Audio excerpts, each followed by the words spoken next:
সংসার করছি মানেই আমরা সংসার নিয়ে খুব ভালো আছি, সবসময় এমনটা কিন্তু হয় না। সংসার করা আর সংসারের প্রিয়জনদের প্রতি ভালোবাসা দেওয়াও পাওয়া দুটো জিনিস কিন্তু অনেকটাই আলাদা।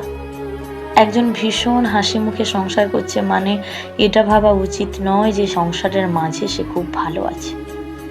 অনেক সময় আমরা বাইরের পরিপাটি করে সাজানো আচরণ দেখি, কিন্তু ভেতরকার আর্তনাদ দেখি না। দেখবেন, আমরা মৃত মানুষের অভাব বুঝতে পারি, তবে জীবিত মানুষের যন্ত্রণা বুঝি না। হ্যাঁ, সবাইকে হয়তো আমরা ভালোবাসতে পারি না, আর যাকে ভালোবাসি সে তার কদর বোঝে না।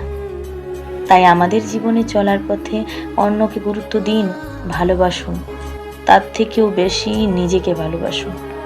এটা বুঝতে শিখুন কোনটা মানিয়ে নেওয়া দরকার। অন্যকে ভালো রাখতে গিয়ে মানিয়ে নিতে নিতে নিজেই নিজেকে তিলে তিলে শেষ করে দিচ্ছেন না তো? একটা কথা জেনে রাখুন, এই পৃথিবীতে আপনি নিজেকে যতটা ভালোবাসতে পারবেন, অন্য কেউ কিন্তু তা পারবে না।